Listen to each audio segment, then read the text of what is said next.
नमस्कार। आज हम एक बहुत ही दिलचस्प विषय पर बात करने वाले हैं। भारतीय संविधान कैसे बना। हमारे पास कुछ ऐतिहासिक दस्तावेज हैं, पाठ्यपुस्तकें भी हैं। ये वो दौर था, समझिए आज़ादी की सुबह तो थी, पर बंटवारे का दर्द, रियासतों को जोड़ने की चुनौती, मतलब माहौल बड़ा गंभीर था। बिल्कुल।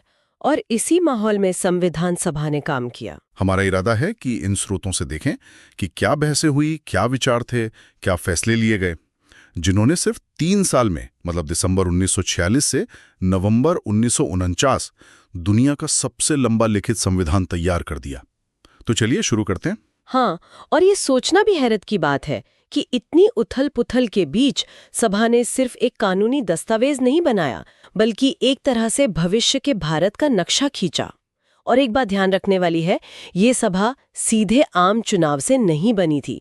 सदस्य प्रांतीय सभाओं से चुनकर आए थे। हाँ, मतलब कांग्रेस का दबदबा तो था। जी, बहुमत कांग्रेस का था, पर ऐसा नहीं कि सिर्फ एक ही आवाज थी। विचारों में काफी विविधता थी, टकराव भी थे। तो शुरुआत कहाँ से हुई? शायद नेहरू के उद्देश्य प्रस्ताव से। हाँ, बिल्कुल। जवाहरलाल नेहरू का वो ऑब्जेक्टिव रेजोल्यूशन, उसी ने एक तरह से दिशा तय कर दी। क्या मुख्य बातें थीं उसमें? उसमें था कि भारत एक स्वतंत्र, संप्रभु गणराज्य होगा। न्याय, समानता, स्वतंत्रता की बात थी। और हाँ, अल्पसंख्यकों, पिछड़े और आदिवासी क्षेत्रों के लिए सुरक्षा उपायों का जिक्र था। नेहरू कहीं और से प्रेरणा ले रहे थे, जैसे अमेरिका या फ्रांस? हाँ, प्रेरणा जरूर ली अमेरिकी और फ्रांसीसी क्रांतियों से, लेकिन नेहरू ने साफ कहा था कि हमें नकल नहीं करनी, बल्कि व्यवस्था ऐसी बनानी है जो हमारे लोगों के मिजाज के मुताबिक हो और उन्हें मंजूर हो। और इसमें डॉक्टर B.R. अम्बेडकर की भूमिका, वो तो बहुत अहम रही होगी। ओ, जबरदस्त भूमिका। गांधी जी की सलाह पर उन्हें विधि मंत्री बनाया गया और फिर ड्राफ्टिंग कमेटी के चेयरमैन के तौर पर संविधान को जो अंतिम शक्ल मिली, उसमें उनका योगदान बहुत बड़ा है। और पटेल, राजेंद्र प्रसाद, ये भी बड़े नाम थे। जी बिल्कुल। सरदार पटेल, राजेंद्र प्रसाद, ये सब प्रक्रिया के केंद्र में थे। लेकिन क्या सब सहमत थे इस पूरी प्रक्रिया से? कोई आलोचना, कोई विरोध? हाँ, बिल्कुल। जैसे कम्युनिस्ट सदस्य थे सोमनाथ लाहिड़ी, उन्हें लगता था कि ये सभा अंग्रेजों की बनाई योजना का ही हिस्सा है। अच्छा। उनका मानना था कि इस पर ब्रिटिश साम्राज्यवाद का साया है। और फिर अधिकारों पर जो बहसें हुई, वो तो काफी गर्मागर्म लगती हैं, खासकर वो पृथक निर्वाचिका वाला मसला। हाँ, सेपरेट इलेक्टोरेट्स। मद्रास के बी पोकर बहादुर ने इसकी पुरजोर वकालत की, खासकर मुसलमानों के प्रतिनिधित्व के लिए। लेकिन राष्ट्रवादी नेता इसके खिलाफ थे। बहुत सख्त खिलाफ थे। सरदार पटेल ने तो इसे जहर कहा, बोले कि इसी ने देश की राजनीति में फूट डाली और आखिरकार बंटवारा हुआ। और गोविंद बल्लभ पंत जी का मानना था कि ये तो अल्पसंख्यकों के लिए खुदकुशी जैसा है, ये उन्हें हमेशा के लिए बहुमत से अलग कर देगा। तो आखिरकार सभा ने इसे नामंजूर कर दिया। तो फिर ये अल्पसंख्यक कौन थे? क्या ये सिर्फ धर्म के आधार पर था? नहीं, यहीं पर बहस थोड़ी और गहरी हुई।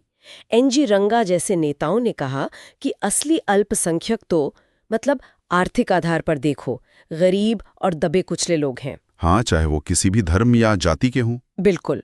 उन्होंने आदिवासियों की बुरी हालत पर भी ध्यान दिलाया। और आदिवासियों की अपनी आवाज भी थी सभा में। जी हाँ, जयपाल सिंह मुंडा, उन्होंने बहुत भावुक होकर कहा कि हजारों साल से आदिवासियों का शोषण हुआ है, उन्हें सुरक्षा चाहिए, विधानसभाओं में आरक्षण चाहिए।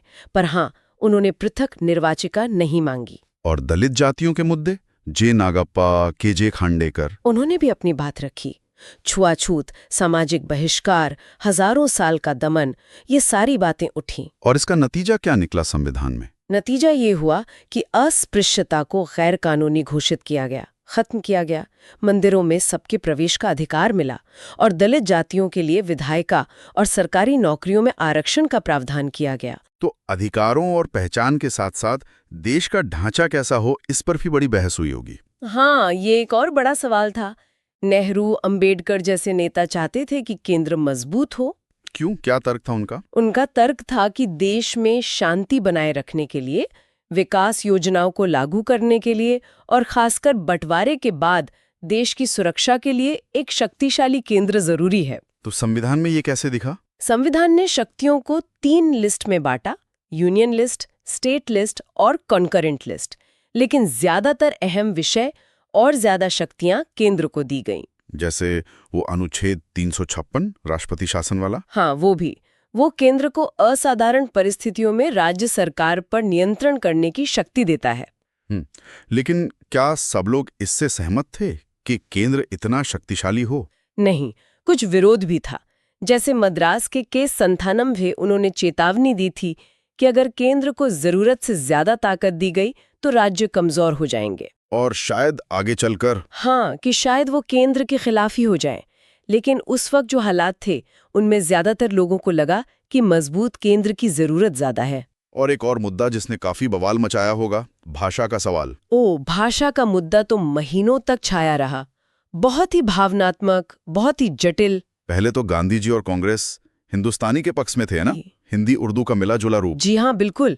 सोच ये थी कि ऐसी भाषा हो जो ज्यादा से ज्यादा लोग समझ सकें, जो उत्तर और दक्षिण को जोड़ सकें। लेकिन बंटवारे के बाद माहौल बदल गया। हाँ, बंटवारे के बाद माहौल काफी बदला। हिंदी को राष्ट्रभाषा बनाने की मांग बहुत तेज हो गई। कुछ सदस्य जैसे आरवी धुलेकर, उन्होंने तो बहुत ही आक्रामक ढंग से हिंदी की वकालत की। इतना कि सदन में हंगामा हो गया। जी, काफी हंगामा हुआ। धुलेकर ने तो यहाँ तक कह दिया कि जिन्हें हिंदुस्तानी नहीं आती उन्हें सभा में रहने का हक नहीं। इस पर काफी विवाद हुआ। और दक्षिण भारत के सदस्यों की क्या प्रतिक्रिया थी? से निकला इस खींचतान का। आखिर में भाषा समिति ने एक फॉर्मूला निकाला, एक तरह का समझौता। तय हुआ कि देवनागरी लिपि में लिखी हिंदी भारत की राजभाषा, ऑफिशियल लैंग्वेज होगी, राष्ट्रभाषा नहीं। अच्छा, ये फर्क महत्वपूर्ण है। जी, और साथ ही ये भी तय हुआ कि अगले 15 सालों तक सरकारी कामकाज में अंग्रेजी का इस्तेमाल जारी रहेगा और प्रांतों को अपनी क्षेत्रीय भाषा चुनने का अधिकार होगा। तो ये एक बीच का रास्ता निकालने की कोशिश थी। बिल्कुल, सबको साथ लेकर चलने की कोशिश। तो इन सब बहसों, असहमतियों, समझौतों से गुजरकर आखिरकार हमारा संविधान तैयार हुआ। अगर इसकी दो सबसे खास या कहूं कि क्रांतिकारी बातें चुननी हो तो वो क्या होंगी? मेरे ख्याल से पहली चीज तो है सार्वभौमिक वयस्क मताधिकार, यूनिवर्सल अडल्ट सफरेज। यानी हर वयस्क भारतीय को वोट का अधिकार। कई मजबूत लोकतंत्रों में भी नहीं था। ये बहुत बड़ी बात थी। और दूसरी धर्मनिरपेक्षता पर जोर, सेक्युलरिज्म। हालांकि सेक्युलर शब्द प्रस्तावना में बाद में जोड़ा गया, पर संविधान की मूल भावना, खासकर मौलिक अधिकारों में ये साफ थी। मतलब धार्मिक स्वतंत्रता, समानता। हाँ, धार्मिक आजादी का अधिकार, कानून के सामने बराबरी, अपनी संस्कृति बनाए रखने का अधिकार। इसका मतलब ये था कि राज्य का अपना कोई मजहब नहीं होगा और वो सभी धर्मों के साथ समान व्यवहार करेगा, उनसे बराबर दूरी रखेगा। तो ये साफ है कि भारतीय संविधान किसी एक सोच या एक नेता की देन नहीं है। ये तो गहन वाद विवाद, बहुत सारी असहमतियों और फिर समझौतों का नतीजा है। बिल्कुल, ये उस मुश्किल दौर में एक एकजुट, विविध और लोकतांत्रिक भारत बनाने की जो उम्मीद थी उसका प्रतीक है। ये सिर्फ कानून की किताब नहीं, ये उस समय की आशाओं, आशंकाओं, चुनौतियों, सबका आईना है एक तरह से। और यहीं पर एक सवाल शायद हम सोचने के लिए छोड़ सकते हैं।